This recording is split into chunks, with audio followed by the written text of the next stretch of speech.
আসসালামু আলাইকুম। আমি তপন মাহমুদ। আমার বাবার নাম আবুল আখন। আমার দাদার নাম মোহাম্মদ আলী আখন। আমার দাদার ভাইয়ের নাম আব্দুস সোবাহান আখন। আমাদের মূলত সম্পত্তি নিয়ে ঝামেলা। আব্দুস সোবাহান আখন ওনার সম্পত্তি নিয়েই 112 চরমোহন মৌজায় ওনার সাথে আমাদের দীর্ঘদিন ধরে এই সম্পত্তি নিয়ে মোটামুটি একটা ঝামেলা চলছিল।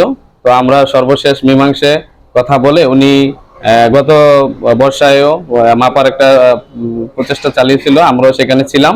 কিন্তু এখানে যারা মুরব্বীরা ছিল সামাজিকভাবে প্রত্যেকেই বলা হয়েছিল যে মানে বর্ষার দিনে কোনোভাবেই জমিটা মাপজোপ করা যায় না, সঠিকভাবে নির্ণয় করা যায় না।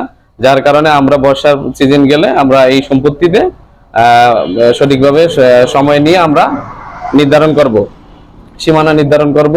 তো ইতিপূর্বে আমাদেরকে গত পহেলা রমজান আমাদেরকে রোজার মধ্যে মাপজোপের একটা বলছিল আমাদেরকে, কিন্তু আমরা বলছি যে রমজান মাস, এই সময় মাপার কোনো একটা অবস্থা নাই।